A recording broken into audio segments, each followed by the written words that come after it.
the president candidates. I'm waiting for them to pick, okay, if I'm president, the Minister of Education will be.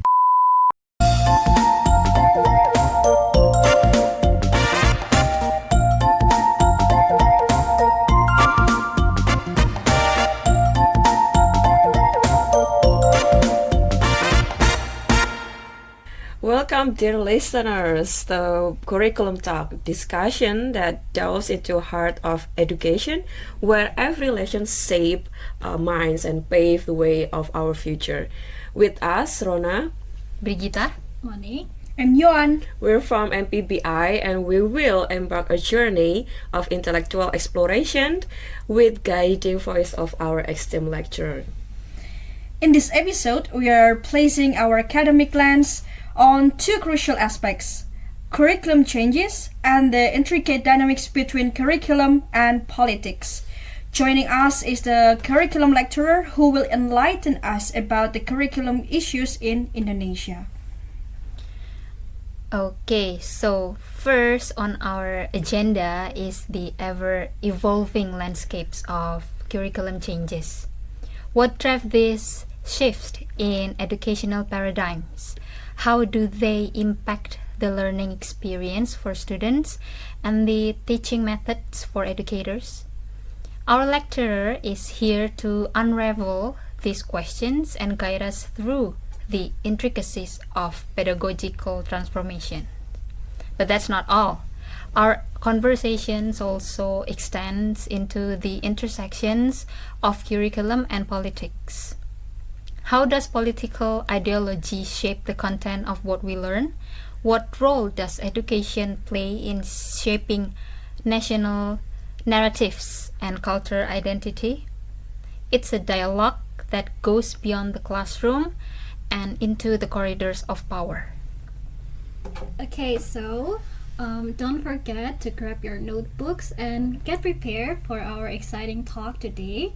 Curriculum Talk is more than just a discussion.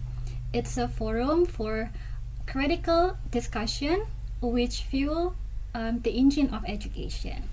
And without further ado, please welcome our beloved lecturer and our guest lecturer for today, which will guide us and answer some questions about the complexities of curriculum. Please welcome Pak Oda. Hello, Pak Oda. Hello, Hi. Pa. Good morning, Pak Oda. How Nice are to see you, you all. Pa? Good. I'm very good. We're happy to see you here, and we already have a bunch of questions. Okay, so maybe I'll start the question. The first question is actually based on my point of view. The curriculum has always developed in a more modern directions, and with the new system, of course. But does evaluating some things enable curriculum progress to adopt the old system? Maybe that's the first question, Pak Oda. Okay, thank you, Yuan. So, yeah, I think if we look at the curriculum development and also curriculum policy, we have from the fundamental and up to the liberal or maybe even the anarchy, philosophy of curriculum. But of course, in today's reality, we cannot really stick into one, although many different schools or educational institutions will tend to use one of them, maybe progressive, maybe liberal. Even some schools maybe still have the fundamental or conservative curriculum in their school, but in general it's almost always mix of everything. And if we talk about the progression of the curriculum, the sad reality is sometimes there is a kind of sharp turn, or there is a kind of even swing from the most left to the most right sometimes, and that a kind of give a kind of confusion for the teachers and also for the students. So they have a kind of a negative feeling about curriculum change. So it's not a curriculum development, but it's more change that will give them maybe problems, especially teachers and students. So is it like integrating system for the curriculum in Indonesia right now, right? Yeah. So it's more combination of, almost everything, all types of philosophy in the curriculum. Okay, I got it. Thank you, Pak Oda. You're welcome. Maybe the next question. Okay, so for the next question, as we know, in Indonesia we have like this centralized curriculum, and what I want to know about it is that, do you think so far is it effective, or what kind of curriculum that is effective for Indonesian education system? Okay, yeah. So centralized curriculum, it's well, we have to see it from different perspective, right? Indonesia is 78 years, a country. But if we compare to other countries, like in Europe, in the US, for example, we are quite young actually. And if we learn, actually Indonesia is comprising of so many different ethnic groups, different islands, different people. So I think in the past, centralized curriculum makes sense, because if you have, like Javanese curriculum, Sundanese curriculum, Sumatran curriculum, then it will be a big challenge for us to unite. Even now, we have still, some.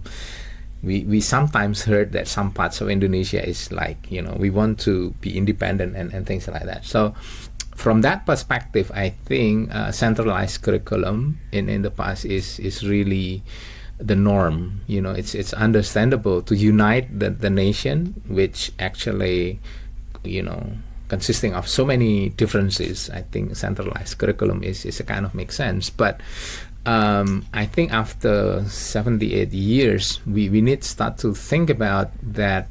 We need to maintain the diversity also. And that is also education, like too strong centralized curriculum might not be suitable, because I think the standard that we use is like Java centric, or maybe Jakarta centric even, like if you have centralized curriculum, the books, the methods, the teaching methods, the materials are all the same. And you can imagine if the material that is being used here in Jogja, for example, is being used in Jayapura or in some other Pegunungan Bintang, for example, in Papua, the condition is completely different, the culture is completely different, the language is different, the values, probably different. So I think adopting multicultural education is, we need to start thinking about that. Otherwise, we'll be losing the richness of the the groups of the people, the ethnic. So I think ethnopedagogy might be the, well, probably in my opinion it's the most suitable. I would not say the best, but it's the most suitable for.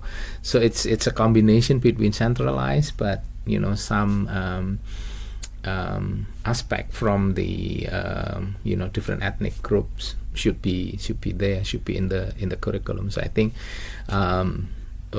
maybe in some other time we can talk about ethnopedagogy, because we have limited time for today, so only on that topic probably. So yeah. Okay, so should we move to the next question? Yep. So I have question actually. So back to the first question, like Johan said before, that it is also the factor of the curriculum change also influenced by the political will.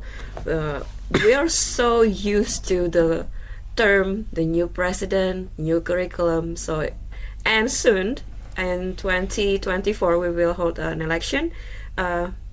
Is it going to be happen again? And how is the preparation on the pre-Cyprus level, sir?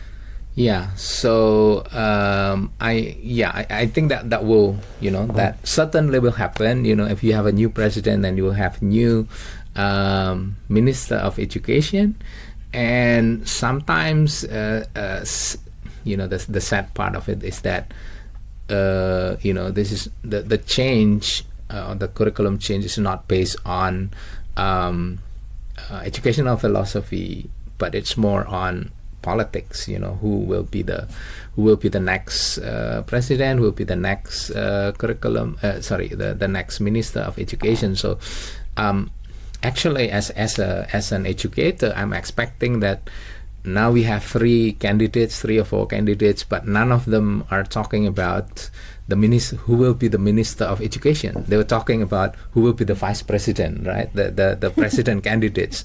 I'm waiting for them to pick, okay, if I'm president, the minister of education will be A, for example. Then, for us educators, I think we will choose based on who will be the